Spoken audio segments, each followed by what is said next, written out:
นี่สมัย15 ปีก่อนโอ้โห ไม่ธรรมดานะมัธยมเล็ก มัธยมเล็กติดเกมไปปัจจุบันเป็นเทรนเนอร์คู่ใจของกันนี่กันแล้วหนึ่งบอลบอกไหนก็ไหนเอาสู้อยู่แล้วตัวใหม่ก็ใจสู้อยู่แล้วใจซีเกตครับรายนี้ก็ฟองสดขึ้นมานะครับแล้วก็หลังก็ยังไม่แพ้ใครครับซีเกตเจอกับเจ้าแกนต้านะล่าสุดนะก็เดชสายซีเกตรุ่นใหญ่มากเลยแต่นี่มาดูว่าเจอจอมเก่าอย่างมัธยมเล็กอะไรจะเกิดขึ้นครับอย่างนี้ไม่ผิดไม่เท่าไรมัธยมบอกไม่ธรรมดาแน่นอนแล้วเพราะว่าทุกราชการที่4 เมืองมีนักแน่เลยเจ้ามัธยมเลยแท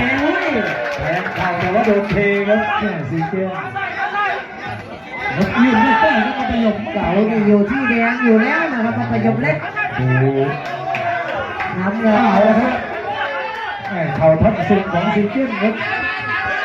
เดินต่อครับสัปดาห์มัธยมเล็ก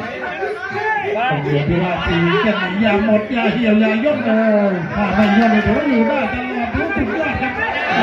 วัดแต่ที่ใจครับดูได้กวาดล่างเลยครับลูกนี้โดนกวาดล้มทั้งยืนครับซีเกนเดินต่อครับมัธยมเล็กปัจจุบันก็เป็นการสอนที่ใกล้ชิดนี่ครับดูครับลีลาการล็อกการบีบการคนแต่สู้ได้ตลอดครับแต่นี่ก็ดูเต้นในฟอร์มสดแล้วก็ยังไม่แพ้ใครมาเจอมัธยมเล็กความเก่าความใหญ่วันนี้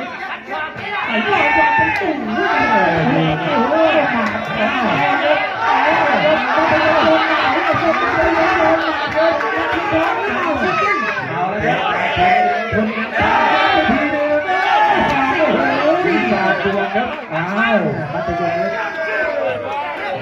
ยมเยียบแล้วก็ถูกใจถูกใจเอาละเชื่อใจนะครับเราเชื่อใจแล้วตอนนี้เจเล็กต้องลุกเลยครับเจเล็ก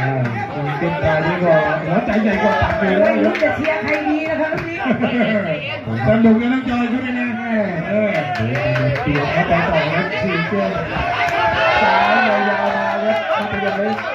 เชื่อว่ามีดีทั้งคู่แน่นอนทั้งมัธยมเตะขวาไปขวาครับยัดซ้ายยัดแทบตายก่อนครับขอบคุณที่แจ้งเห็นมาด้วยนะครับที่ดูที่ชมอยู่ทางบ้านโอ้คุณจอยตัวที่ยอดผู้ติดตามว่าไปในเพจของนักบินธนพัฒน์วรวงศ์ครับตอนนี้ทะลุไปเกือบ300,000แล้วครับคุณจอยยูทูบเบอร์อยู่แล้วพี่นักบิน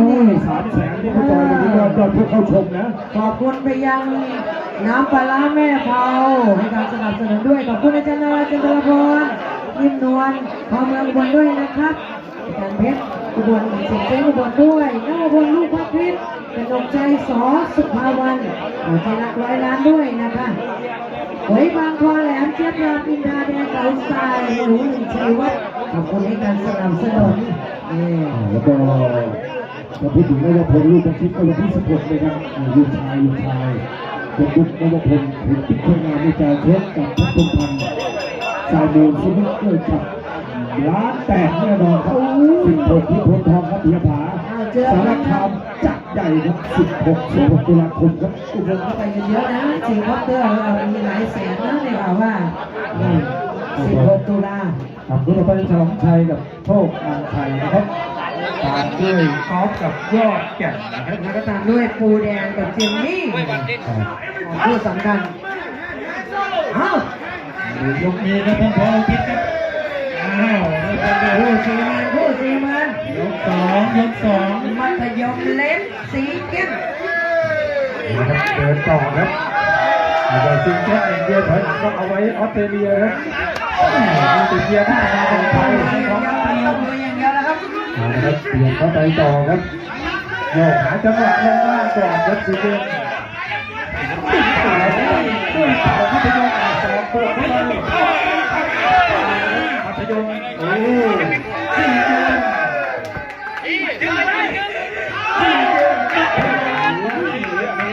ใหญ่รุ่นใหญ่แล้วก็ใหญ่ด้วยรถถังเจรถจัดกับอย่างนี้ โอ้โห ชาติชายบอกแย่ครับดึงออกมาตัดต่อครับเดินสีเส้นเป็นต่อยนักบอลปัญหาการรบอยู่ที่มุมน้ำเงิน ขอบคุณค่ะ ลูกสาวเก่ง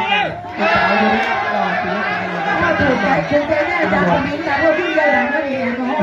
ขอบคุณค่ะอาจารย์ทุกคน ไม่ใช่ลูกสาวไม่ให้ไปต่อยมวยโลกสมัยก่อนผมบรรยายตั้งแต่36 กิโลบรรยายมวยที่ยโสธรสมัยนั้นนี่โอ้โหสุดยอดนะแล้วแต่ชื่อทุกคนนะครับประทับใจมากพ่อสมัยนั้นขอบคุณมากนะครับแต่ต่อแล้วก็ไม่ลงเล็กสอบเข้าไปเลยว่าเก่งจริงเอาด้านเข้ามาเข้าเชือก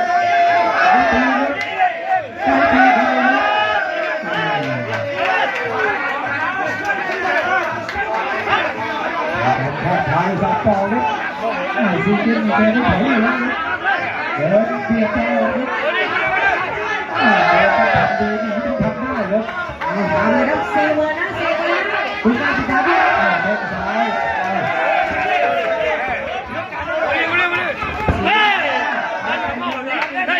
โอ้โห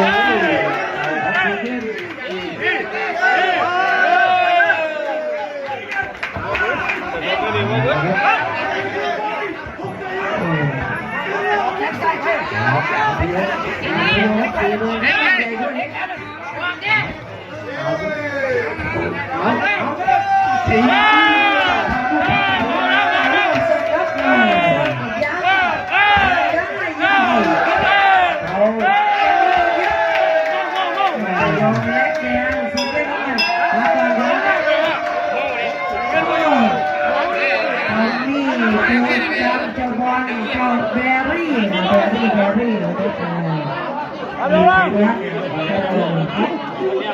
ึ่งอุบลเจ้าเจ๊กเจ้าแสนเองเจ้าทอมมี่ มีเบอร์มิงแฮมมีนิวซีแลนด์ ไม่เกี่ยวกับเจ้ากันผิวดูดำมีโจเซฟ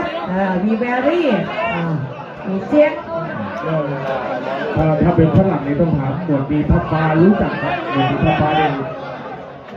คุณกับฝรั่ง นี่มาใหม่เจมมาใหม่นิว คนผมสวยๆนี่ทอมมี่ครับนี่ก็ เจมนี่จากฝรั่งเศสทอมมี่นี่จากเวล นี่เห็นไหมบอกว่าหมวดดีนี่รู้จักกันทุกคนอ่ะ ไฟกับเยสก็บอกว่าเท่กับไม่กี่ตำกับหุ้นน้องเขาอย่างไรเพิ่งเกิดพวกโง่ปลาเนี่ยก็เสียอ่านอะไรน้องเขาอยู่ดอกว้า นี่นะครับอาจารย์ชาติไทยไปรอนะครับ ขอบคุณวันนี้นักฟ้าด้วยนะครับวันนี้สนับสนุนข้าวจี่ตั้งแต่ช่วงหัวค่ำให้กับผู้บรรยาย ลูกชายของหมวดพรจอยลูกชายสุดยอดครับสุดยอดรอพ่อแล้วจริงประทับใจมาก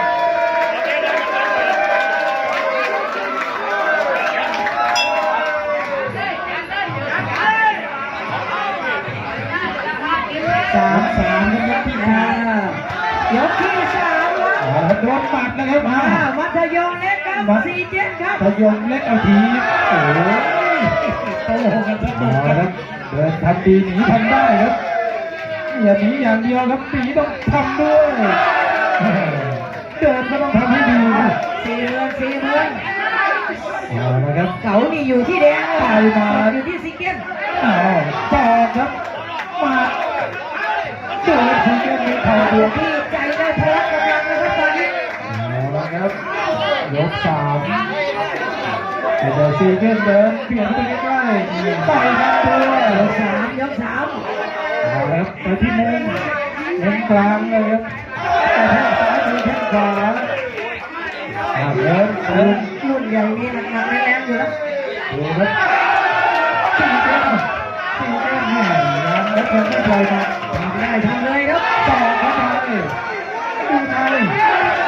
ยก3ดูว่าระยะยาวๆจะเป็นยังไง ข้างซ้ายแกเอาไปแต่ว่าอยากจะเทียบน้อยเอาแต่แทงซ้ายสวยครับ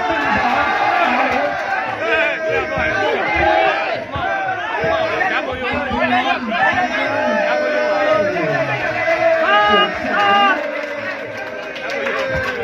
ีเมืองนะคนนี้ทุนการศึกษาไม่ธรรมดานะเป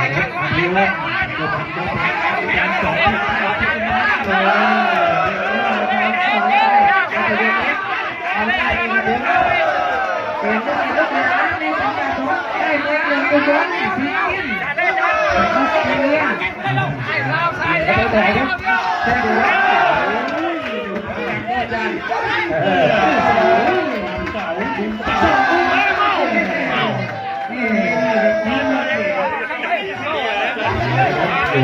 ดูไปดูมาหน้าตา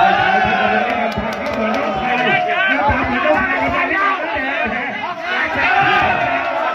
่ท้ายที่จะได้ทำทางที่เหมือนน้อง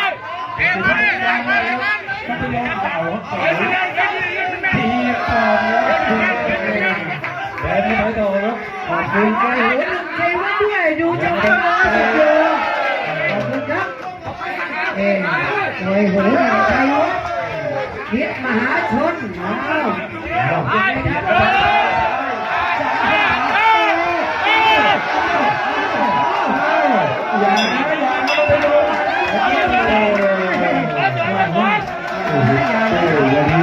นักบินอะไรชน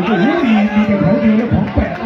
ผู้สนับสนุนเชิญคุณจอยครับผู้สนับสนุนเชิญครับขอบคุณครับหัวหนึ่งใจวัดบางมั่นดวงตาออดพิบูลเดชชนอยู่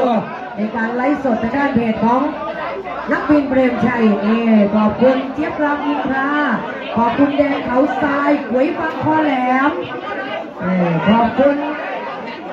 นวพลลูกพระคริสต์กนกใจสอสุภาวันเอเชียรีสอร์ทป่าอ้ำเอเชียรีสอร์ทแล้วก็จากประเทศจีนนี่ทุ่งสีทองสอสุมาลี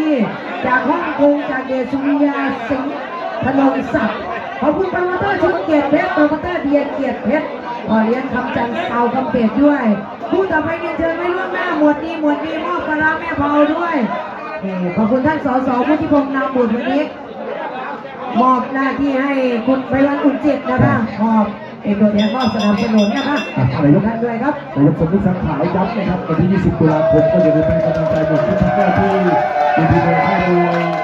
ผู้สมัครการทำงานท่านศรีสะเกษนะครับนำเอาดาบเทวดาทุ่งมงกระจูกับสัตวัฒน์โอวัฒนา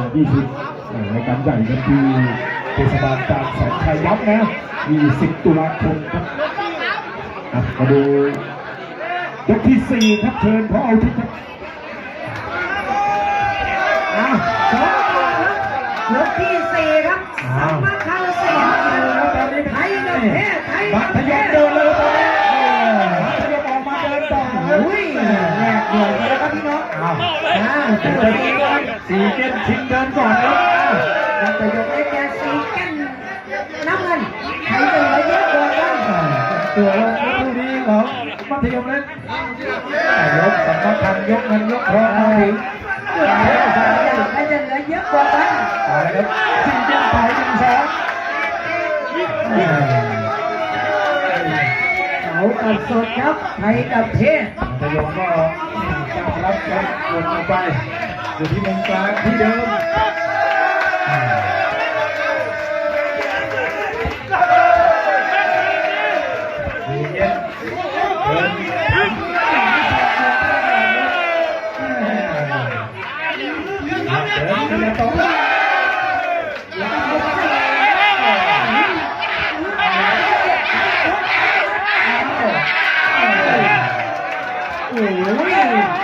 ตัวไม่สอบครับท่านมาใจดีมากท่านบาลาเข้าไปเลยครับสิ่งเดียวโดยธรรมดาโดยการขวางหาเข้ามา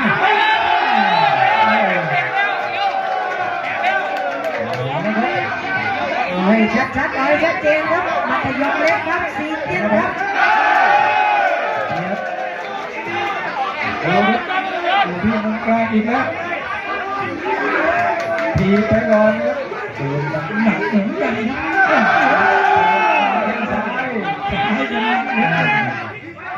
ับเปลี่ยนกันไปหน่อยครับทีเดียวที่ไม่ได้ทีแข้งซ้ายต่อยมายก4เป็นอย่างนี้ครับเอาละครับเตะขาต่อยขวาต่อยขวา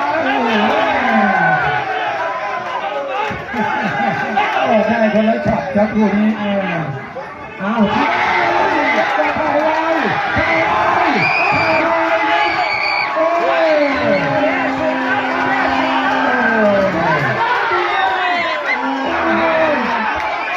หายกขยับมาโอ้ยกสี่ครับ จบไปยกสี่ครับสี่แก้วครับ ซีเกตซีเก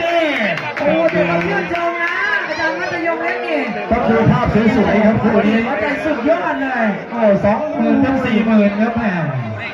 โอ้โห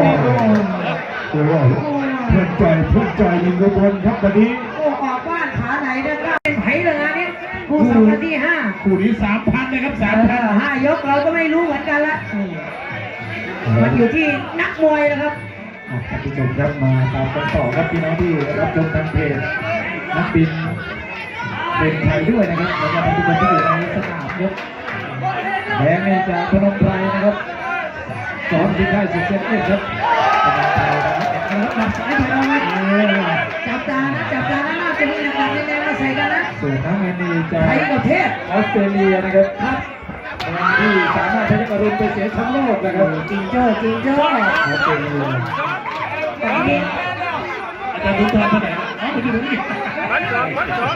วันนี้ช่วงเช้ากันหนึ่งกระบอกพาลูกศิษย์ลูกหาไปขอพรนะขอพรนะก็ออกศึกวันนี้ให้ชัยชนะ ถูกใจไหมอาจารย์ทุกท่านผมตอบถูกใจไหมถูกใจเนาะโอเคคู่สัปดาห์ที่ห้านะ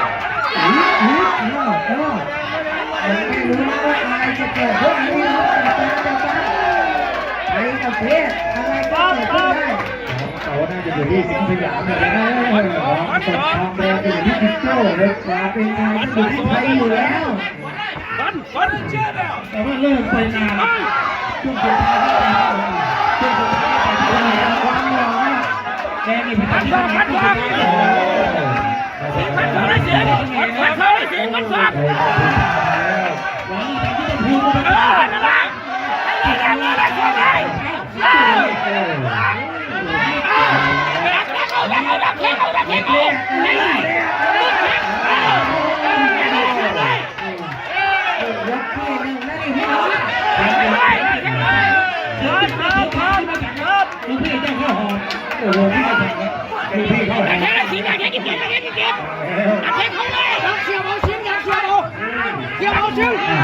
้าวหอมไม่มีครับพี่โจ้อะไรนี้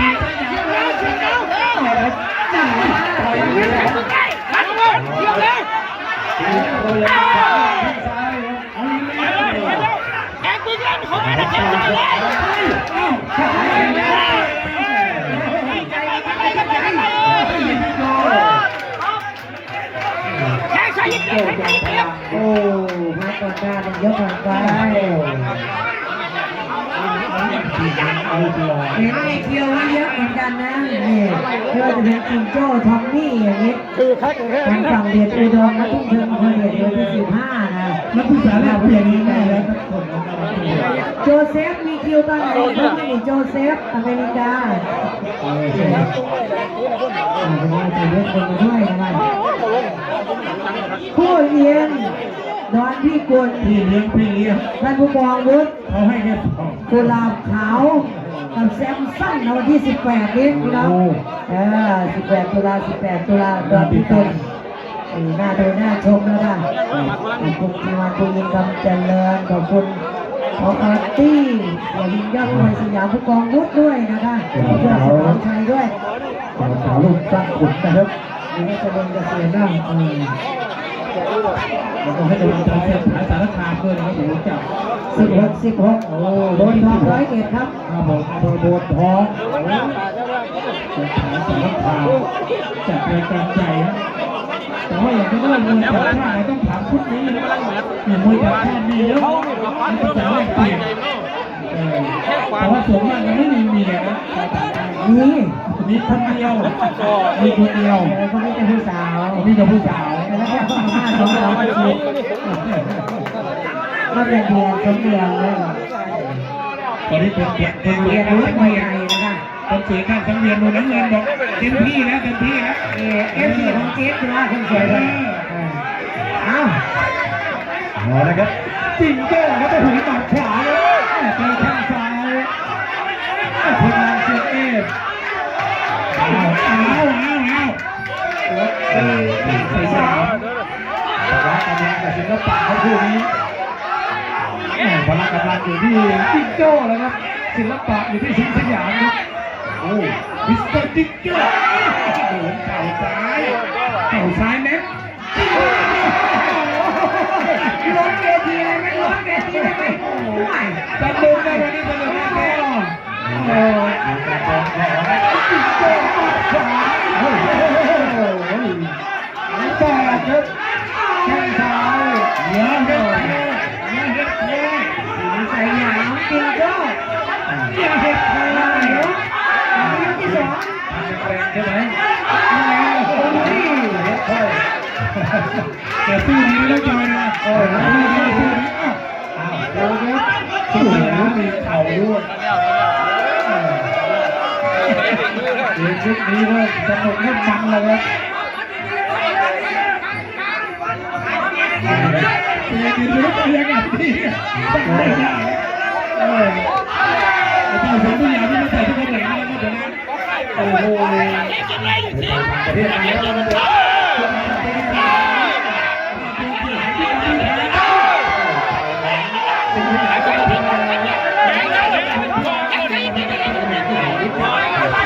ะได้สีดำไม่ธรรมดานะคู่นี้อุ้ย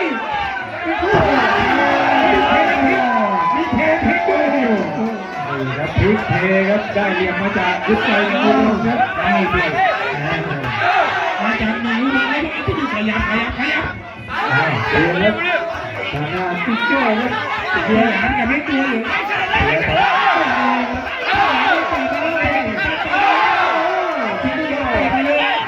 เจอสิ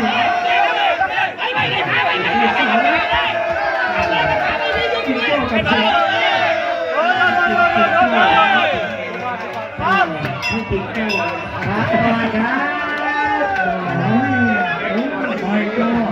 ความแรงไงห้อง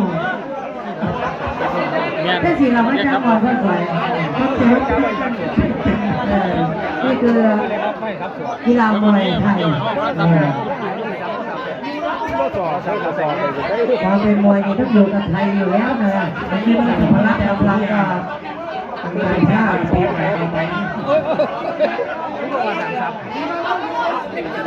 ดูสั่งน้ำตาแล้วสั่งดูสั่งแม่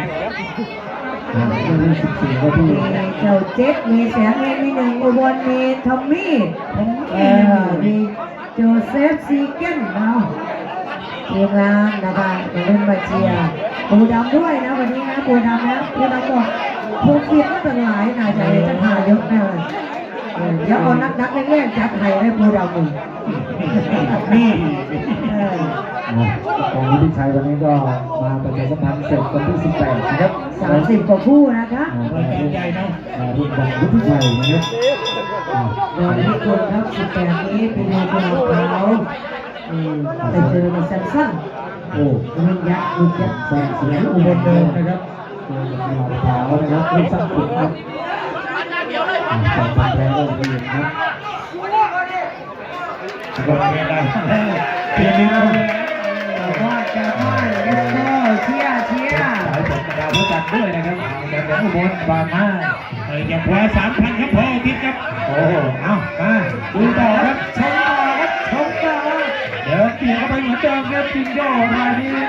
พละกำลังเหลือเกินครับจากออสเตรเลียสิงห์สยามเลยนะจิงโจ้ทำไงยิ่งเดินนะครับแต่โดนจิงโจ้โอ้เจ็บก็เหมือนจะเจ็บเลยหัวใจดูนี่ดูขวาดูทางขวาของจิงโจ้สิงห์สยามก็ไม่ธรรมดานะบอกเลยขวาเป็นมวยนะครับเดินต่อครับจิงโจ้ผ่านเสือไปเยอะเดี๋ยวถอยหลัง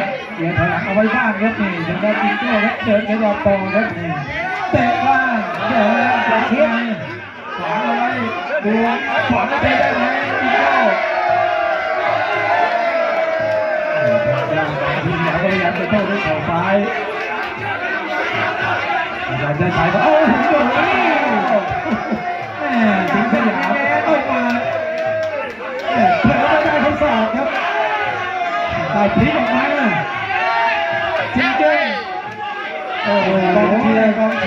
เลย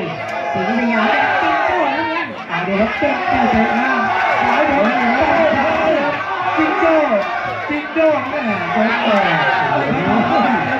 ทีหลังบอลหนักก็ไม่ค่อยดีครับไม่ค่อยดี ตอนนั้นลำพาด้าดีโอ้จ้องเลย ท้องเลยท้องเลยพี่ชาย อย่ามาขยมกับซีเรียสเดี๋ยวเดี๋ยว ไปครับไปครับ สีสยามแดงจิงโจ้ ซ้ายซ้ายของจิงโจ้ซ้ายทีซ้ายซ้ายโอ้โหต่อได้หงายครับทีละ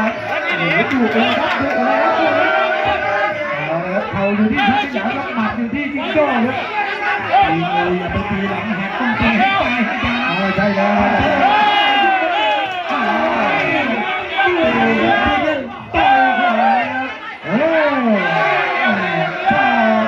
อาจารย์สุริยาจ้องแล้วแบบ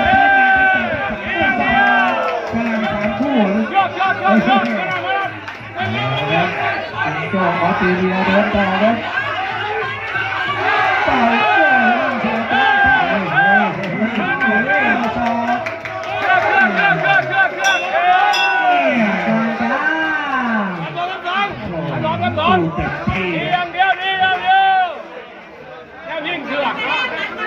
ยกที่สี่ดู และ4-5ครับ ยกที่สี่ต่อไปยกที่ 3 ยกผ่านไป โดยยกสี่ยกห้า คู่ต่อไปก็จะเป็นมนต์สวรรค์สิทธิ์เจ้าเจอกับอำนาจเงินสิทธิ์เจ้าไปวันนะ โอ้คราวหน้าก็ฝากอาจารย์นักบินครับหาป้ายบอกยกมาก็จะดีนะครับอบตละอีกเดี๋ยวนี้หมด จะให้ยกผมต้องก่อนเปิดตัวนะให้กรรมการบอกว่ายกที่เท่าไหร่ยกไหนเดี๋ยวไม่ก็หาสาวสวยๆมาถือก็ได้นะครับครับ ถ้าไม่เบื่อก็ต้องเช็คของเรานี่แหละ ครับขออนุญาตพ่อที่ขออนุญาตดีไปจอยครับท่านนายกสมนึกสังขาวนะครับมีแจ้งข่าวดีครับ20 ตุลาคมนะครับทีมงานท่านนายกเทศมนตรีเทศบาลตาชัยชัยแล้วก็ท่านผู้บริชุดพันแก้วขันจักรมือดีครับที่เทศบาลตาชัยชัยวันที่ 20 ตุลาดาบเทวดาผู้มาร่วมจะเจอกับสัตวัตอวัฒนาครับไปกับเราไปกันเยอะครับ20 ตุลาคมครับน่าดูครับแต่แพ้ต้องไปครับ ติดตามครับบนเวทีสีสยามสุดเชียงเทพแดงน้ำมันจิงโจ้11อกก่อนยกต่อไปยกที่4ครับต้องตามนะจ๊ะ แต่ในคนเราได้วันที่12แล้วก็18ครับรออยู่นะ พรุ่งนี้ต้องการหาของเรายกสุดท้ายครับ 25ก็ไปที่ตุ่มแมลงดูนะตอนนี้จิงโจ้ว่าไง สีสยามแดงจิงโจ้น้ำมันยก4ครับ โอ้จิงโจ้รายนี้สองอึดสองทีจากออสเตรเลียต่อยขวาเลยเป็นสยามใหญ่ยุบใหญ่ช้อนกันแล้วกันยุบช้อนกันได้เรื่องเลยสิงสยามเพราะจิงโจ้แข็งไม่หมดอยู่แข็งกันเลยดูขยับต่อยขวาเลยอย่ารับอย่างเดียวนะครับสิงสยามต้องต่อยเลยครับเอามาขวางไว้ขวางตีเข่าจิงโจ้ขวางดีเลย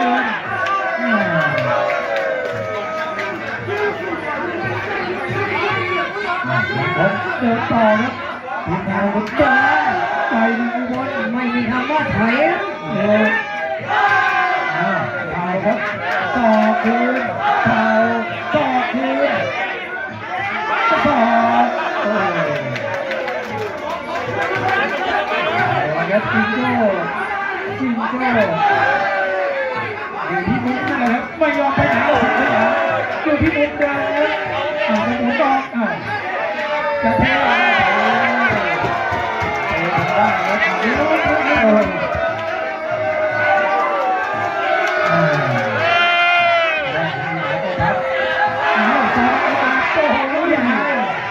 ยก4ยก4 โอ้สิงสยาม เอาละครับสิงสยามจิงโจ้ก็ยกที่4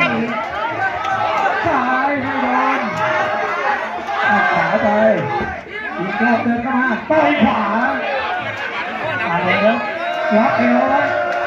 คนหนึ่งขาคนหนึ่งล็อกเอว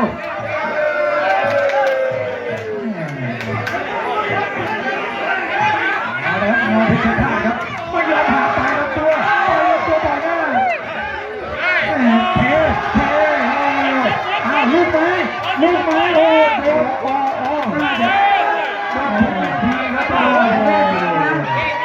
วหัวใจสุดยอดเลยครับไปได้แล้วถึงสยามจบเลยครับขอโทษโอ้ไม่เก่งนะครับโอ้โห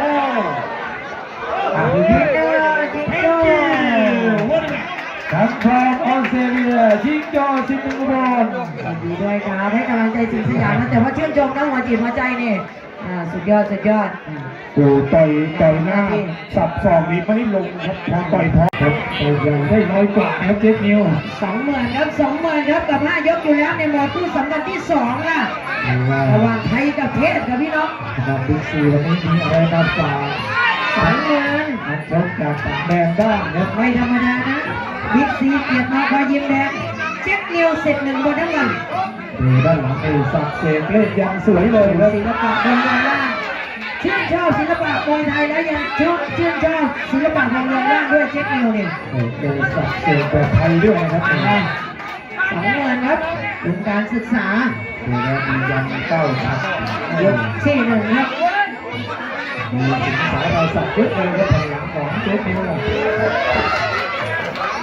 ปัจจุบันนี้นักศึกษาเนี่ยเปลี่ยนทางคนเยอะนี่นะเยอะนะมาศึกษามวยไทยเยอะนะขอบคุณสำหรับสสคุณที่มาบุกด้วยวันนี้คุณไพวันอุ่นจิตนะคะเป็นตัวแทนมอบสนับสนุนขอบคุณไอซีอาร์รีสอร์ทฟ้าไอซีอาร์รีสอร์ทที่จะเป็นตัวแทนมอบสนับสนุนนะคะครับเดินหน้าเข้าไปเข้ามาแข้งยังบังได้อยู่ครับยกอยู่แล้วครับบอลที่สำคัญบิ๊กซีนะครับโดนตั้ง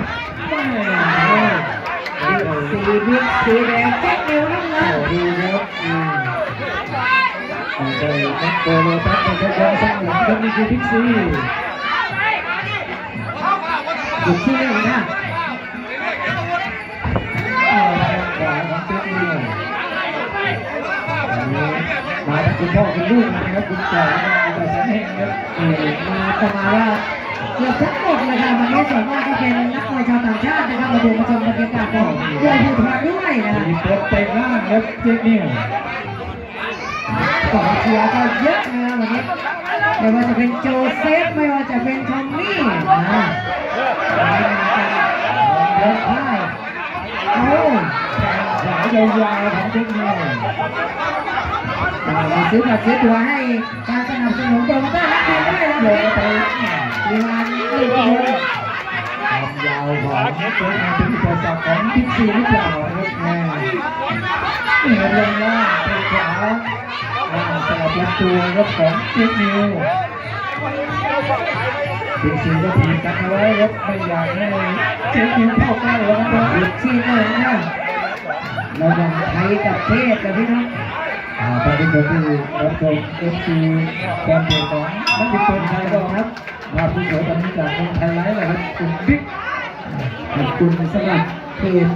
เอฟซีแฟนเพจของนักบินเปรมชัยนะครับที่ดูที่ชมอยู่ทางบ้านแล้วก็ทั่วโลกนะครับเพราะว่าพี่นักบินเปรมชัยนี่ก็ถือว่าเป็นยูทูบเบอร์คนหนึ่งแล้วนะตอนนี้อินฟูในยุคนี้ขอบคุณไปยังผู้การสนับสนุนทั้งจากฮ่องกงด้วยนะนี่เดชสุริยาสิงห์ธนงศักดิ์แล้วก็ทุกสสสุมาลีจากประเทศจีนด้วยครับยิมมวยไทยเอเคมวยไทยเมืองกวางโจวนะคะ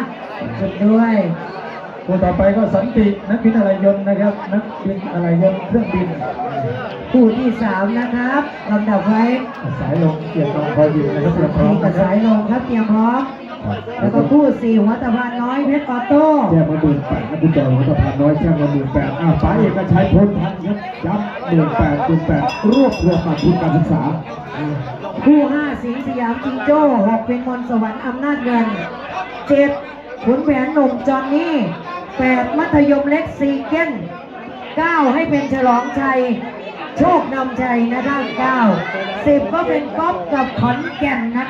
เป็นยอดแก่นนะครับตามนี้นะครับ10คู่สำคัญครับครับมาดูครับท่านผู้ชมตอนนี้มาดูมาชมกับยกที่ 2เลยนะครับ5 ยกนะ20,000 โอ้โหแพ้สูงนี่ บิ๊กซีเกียรติทองคำยิ้มแย้ม แต่ว่าตัวพี่เลี้ยงต้องอยู่ข้างล่างนะเท้าติดปิ้ง จุดเดียว11เลยนะเลย สายทางยาวด้วยเปลี่ยนเข้าไปครับจากนิวซีแลนด์ครับ ใช้กับเทพครับ โยงเข้าไปครับกำลังเล่นเลยเนี่ยเนี่ยเขาที่เขาขวายาวๆครับเนี่ยติดตาของบิ๊กซีอยู่ครับตีซ้ายโยงไปวางแข้งขวาแล้วต้นขาได้ดีนะเอาละเอาละครับเจ๊นิ้วลากขาออกมายังไม่ออกอาวุธครับช่วงล่างเตะล่างครับมีการตัดสินใจว่าอะไรยกต่างๆ สุนทรศรีโบราณนะครับทีมใหญ่ทีม ขยับการออกสอบเจ๊นิ้วเรื่องของน้ำพอครับค่อยๆเจอที่ไหนครับ เล่นใหญ่เล่นใหญ่ตอนนี้ยก2 5 ยกครับ มีออกมาครับพิกซี่อยู่หน้าบ้านตัวเองครับพิกซี่ตอนนี้ขาพอได้ครับพิกซี่เด็กเล็กพยายามเบียดกระชับพื้นที่ทีขวาเตะแล้วเล็กโอ้กระบาล 20,000นะถูกการศึกษา ครับ ครับผมวันนี้ขอบคุณโปรโมเตอร์ชิ้นเกียรติเพชรโปรโมเตอร์เทียนเกียรติเพชร ขวาครับติดตาติดบังอยู่ครับ ยก2ครับ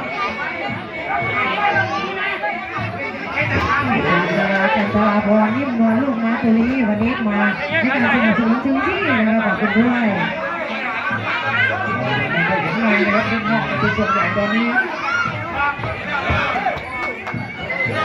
เป็นขาไปมากฟันศอกครับ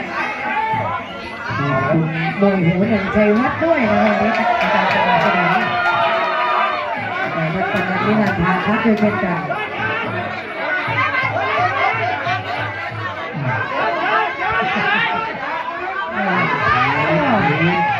จัดไปนักมวยเดิมใจบอกยอดมวยนักมวยอะไรยกอยู่แล้ว พุ่งล่างครับ สนับสนุนใกล้ชิ้นหนึ่งก็วันนี้เอามาใส่เลยใครมวยยอดมวยนักบินเลยไม่ต้องห่วงติดตามบรรจุเลยเพราะว่าทุนการศึกษานี่มีให้ทุกคนทุกผู้สำหรับค่ายมวยลูก1 อุบลหรือว่าศิษย์1 อุบลนะคะนักมวยต่างชาติมาเรียนมวยไทยเมื่อเรียนแล้วก็อยากจะชกนะคะในส่วนของมวยภาคภูธรของเราขอบคุณโปรโมเตอร์ทุกๆศึกด้วยนะคะพรุ่งนี้ก็มีส่งเข้าประกวดอยู่นะพรุ่งนี้เราไปเจอกันที่ยิมเพชรศรีลูกวนบ้านกันเหลืองนะครับพี่น้องผู้มวยจะเต็มรายการนี้โซสุบล ต่อย้ำอีกรอบหนึงนะครับตอนนี้ทางขอตะพานน้อยสิบครูเพียงแค่กันที่18,000นะครับเอาฝากถึงที่งานฝ่ายเอกชัยพลทันครับเพชรออโต้ย้ำนะครับรวบรวมมาที่ 18,000ด่วนๆนะครับ ขอบคุณนวพลลูกพระทิพย์นะคะขอบคุณกนกชัยสอสุภาวรรณนี่ขอบคุณน้ำปลาร้าแม่เผาด้วยนะครับมอบให้กับนักมวยทุกคนทุกคู่ในช่วงคู่สำคัญขอบคุณเสียสมานบุญโยด้วยนะครับโปรโมเตอร์อ้อมน้อยนะคะเสียอุ้นอุดรนี่เสียวุฒิพรหลักบุญครับขอบคุณด้วยค่ะ ขอบคุณผู้ใหญ่ใจดีทุกท่านครับที่สนับสนุนในวันนี้ครับ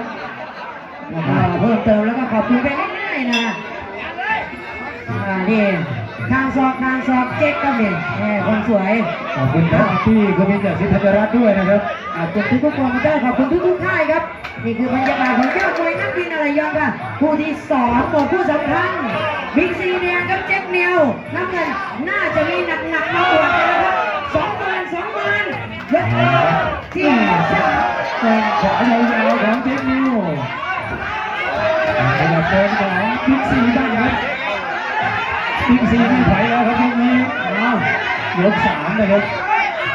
ไม่ธรรมดานะบิ๊กซีนี่ เจ๊นิวอาศัยความยาวครับในเปลี่ยนครับท้ายทีขวายังเหยียดอยู่นะเจ๊นิวบิ๊กซี3 ยกนี้ไม่ถอยครับบิ๊กซีปวดแล้วครับ นะครับโด ดินตีขวาครับเจ๊นิว เด็กสีแดงเจ๊กเงินน้ำเงิน นะครับตาตาเดินสองแล้วติ๊กซีฝั่งซ้ายแหมเจ๊นิวไปต่อย1-2มาเลย ของเรียนทุนการศึกษา เดี๋ยวไปที่มุมกลางเลยครับต่อยลำตัวครับแล้วก็ขึ้นบนดูขวาแล้วครับเจ๊นิวขวาตีได้ไหมขยม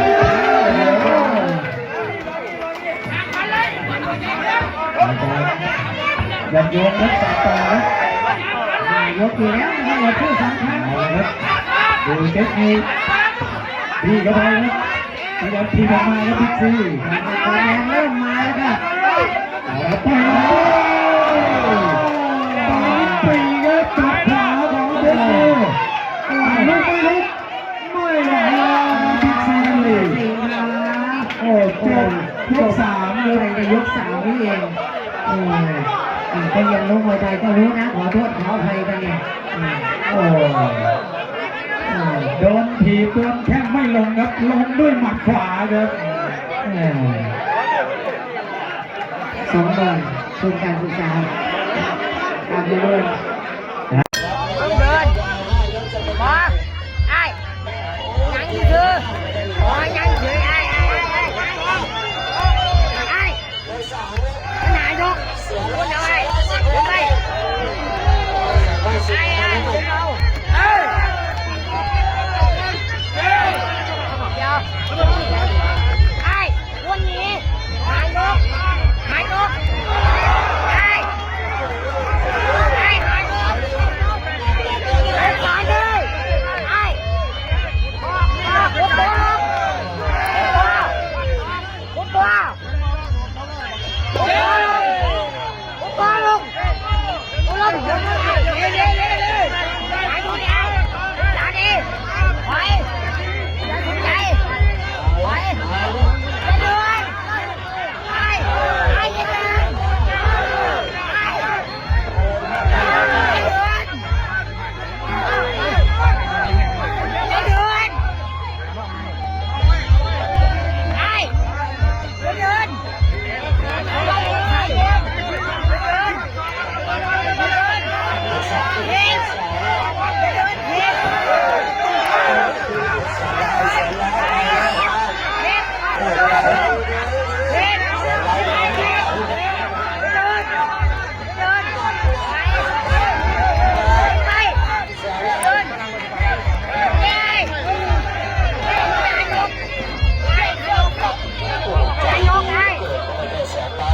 สู้กับฝรั่งตัวเรา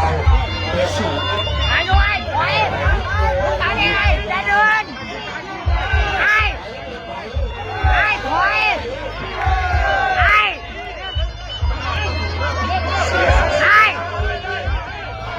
เฮ้ยไม่ยายกไหนไอ้ถอยวนไอ้ถอยไม่เอาทางเขาไอ้อย่าเดินคุณลุง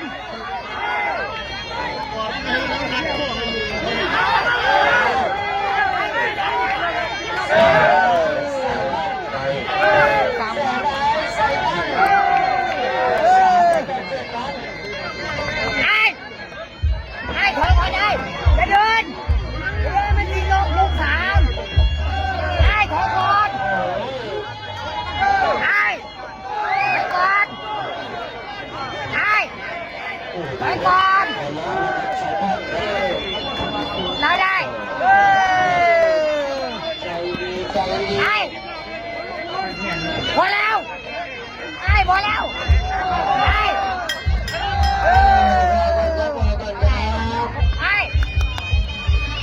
้ถอยอย่าเดิน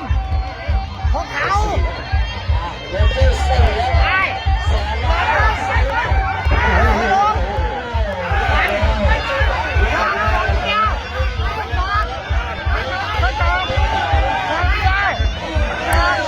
คุณลุง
เขายอมแล้วไอ้ ข่าวดีนะแต่ลุงต้องทำข่าวจับมาตี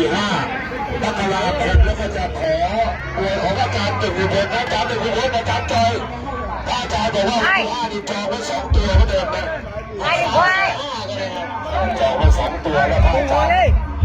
ย์ทีมาตอนลูกหลงก็ขา5 มกราคม เรือตายเลย สลับไปแล้ว2 ลงเรือตาย แต่ว่าตรงนี้ พอเลย ใครจะ ปั๊มเลยลุงพ่อจะไม่ยอมลุงพ่อเลย คนสุดท้ายครับ2 ลุงพ่อเอาลุงพ่อ ครั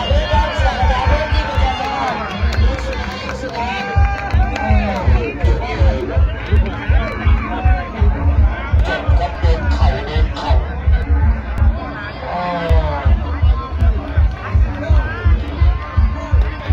จบครับเสียกระดาษเพชรหน้าที่ประชาสัมพันธ์หน่อยครับเสียกระดาษเพชรหมอไก่นะ โอ้โหมุโซไซบอน สุดๆไม่จะเรียกหนูไม่ได้หนูก็เลยอยากให้นะมาเดินพ่อให้ เอาขึ้นไปแล้วขึ้นไปแล้วพลังขึ้นมาใส่ดิ มาไทยรู้บอก เอาเลย พ่อคนที่3ครับต้องบอกว่า เดี๋ยวรู้จักกันแล้วไม่ได้รู้จักเร็วครับ มาเดินมาชมครับเดินชื่อหนึ่งเนี่ยมาดู3ครับเสือจีนเสือจีนสุนีเสือแดง เสือที่นี่จะลึกกว่าไซบ้านเลยนะ ทำนี่ทำนี่ใส่มาชมมาที่นี่เลยทำนี่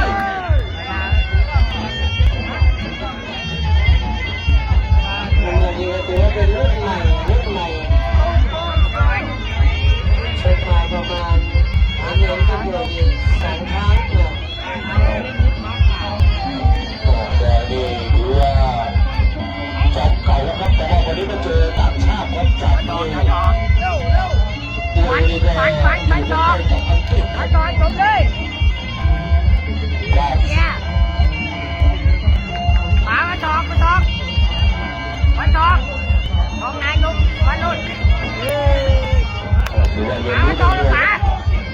โคบีมาลามน้ำมันเลย 3 ยกเว้นบอก เช็คร้านเช็คแบงเดินแล้วก็อีก ป๋ามาจอกเลยป๋ามาจอกเลย วันนี้ก็มาปั้นลูกชายกับอาจารย์จอ ป๋าม มันเลย เตะครับดูว่า ป๋ามันเลยป๋า เป็นสุดเลิศชัยเลยครับ เฮ้ย ก็ต่อ ดูครับเดินแดงนี่ ป๋ามาจอก สกิลเลยครับนักเรียนท็อปปี้ทาง เสือเย็นทำนี่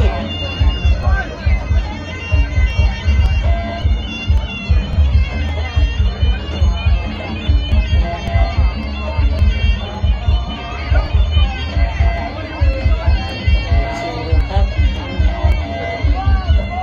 โอ้ยิ่งเดือดเวทีตรงนู้นยิ่งดังเลย ดูครับเสือจีนมาก เอามาข้างหน้าเลย ดูครับโชว์สายตาครับเสือขิด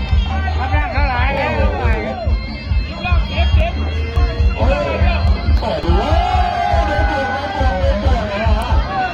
ดินทำเป็นเล่นไปครับเสือขิด 3 ยก ทำเป็นเล่นไปครับเสือขิดครับ ไอ้นุ่น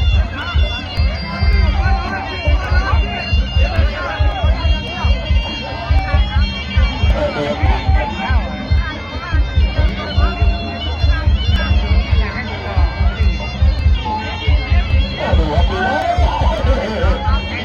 เสือขิด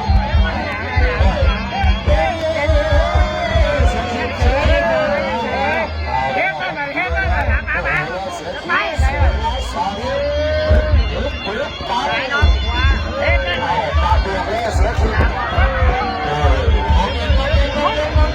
เฮ็ดนั่นน่ะห้ามพูด ดาวดวงมาถึงว่าช่วงยก2ครับเสือเย็นสุดที่เสือแดงน้ำเงินชมที่สุดที่ให้ ย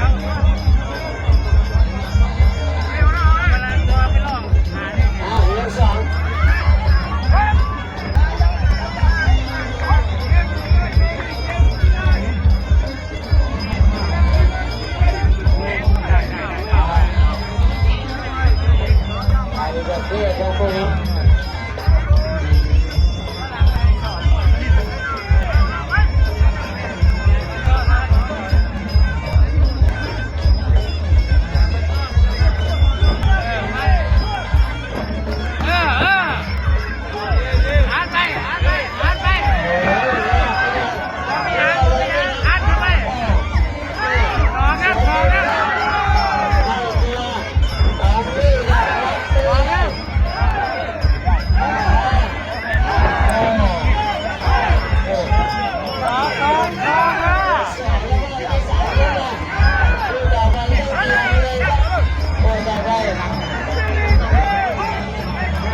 แค่ที่สอนเดียวได้เดียวก่อน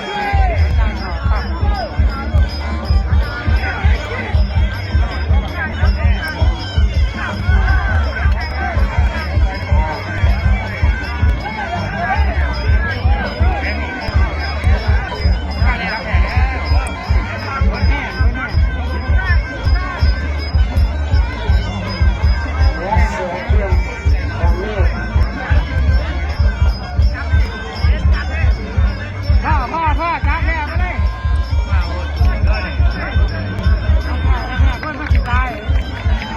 โอเคขอบคุณครับขอบคุณครับขอบคุณทีมงานจะเป็นใครไม่เจอจะเป็นแบรี่มากันเยอะยกที่หนึ่งค่ะราววันจากกันที่5 ยกจะถึงไม่ถึงไม่รู้ กันละแล้วอาศัยความใหญ่ ขา ควา บุ ม ก ห อย่า นา งเดียวแล้วครับขาบุกอย่างเดียวรุ่นใหม่เทพแล้วความเป็นมวยต้องอยู่ที่แดง เสียถอยหลังชำรุดนะ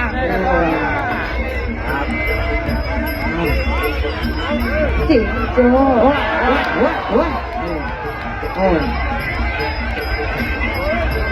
ความหนักความแรงไม่แน่มันวัดกันที่ใจนะอะไรก็ไม่แน่นะยกที่หนึ่ง ชอบไม่ได้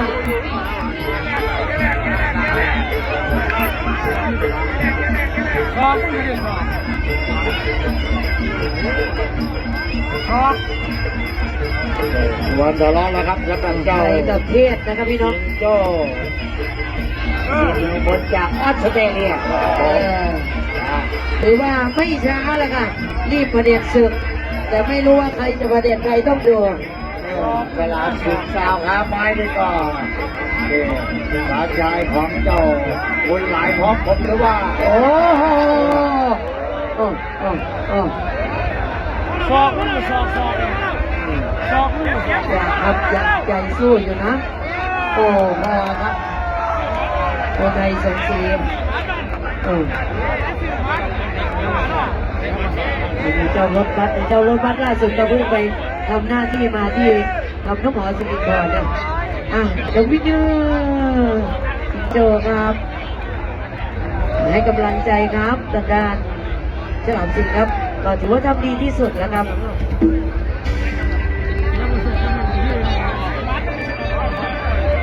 คู่ต่อไปมาทันไหมคู่ต่อไปไหนระดับที่16เด่นนายเสกสรร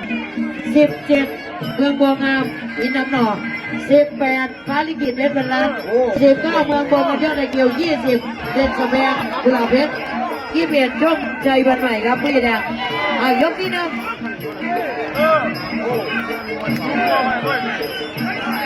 ไม่ยก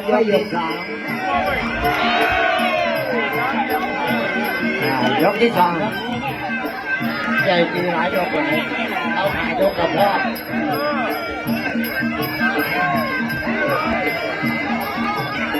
ดูว่าศิลปะเจอพละกำลังใครจะแน่กว่ากันนะครับระหว่างเจ้าศรีอุยสิทธินายกกระดงหรือว่าชนะสิทธิ์วาวรวิทย์บัตรวันนี้มาอย่างหนาตาช้างนะครับเจอกับบางกรจากดาวข้ามไม้ของดาว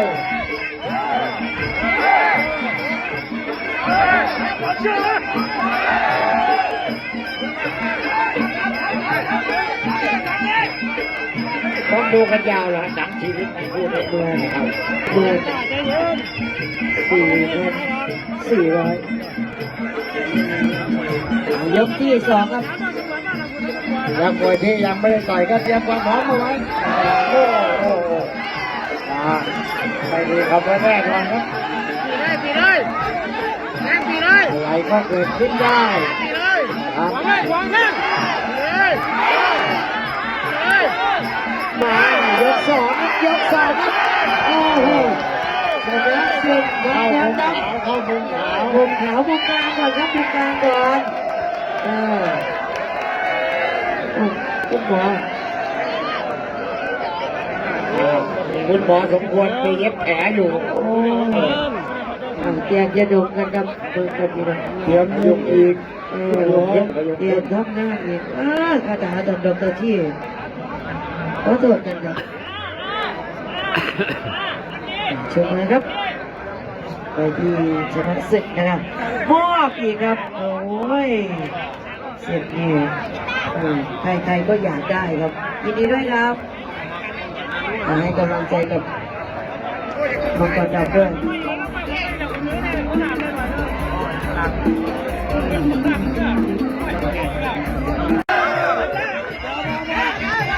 วันหกนะดูสักศึกษานี่ดูคนนี้ไม่ต้องไหนหนอใส่บริการแต่ไม่เอาคนนี้ไม่ได้ไหนหนอ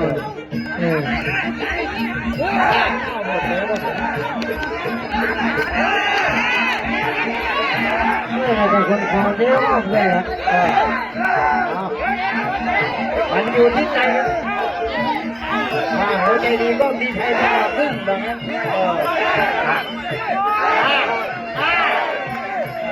เอาขนาดมาแล้ว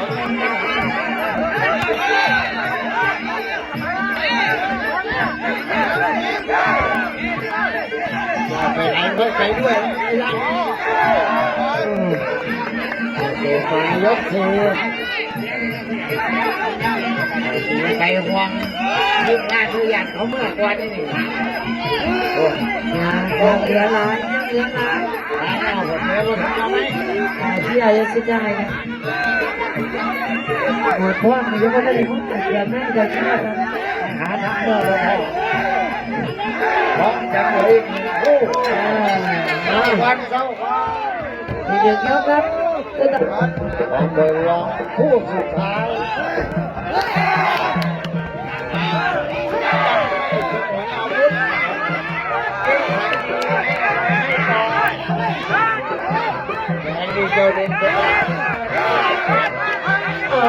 ดูเลย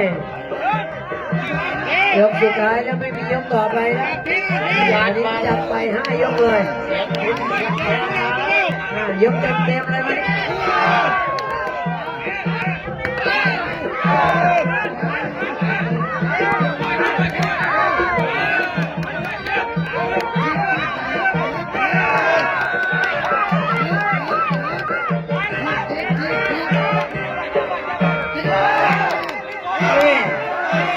สุดท้ายยกสุดท้ายพูดแล้วพูดแล้ว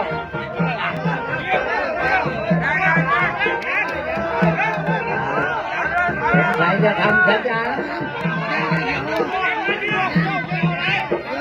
สงครามที่จะสงบสงครามสงบ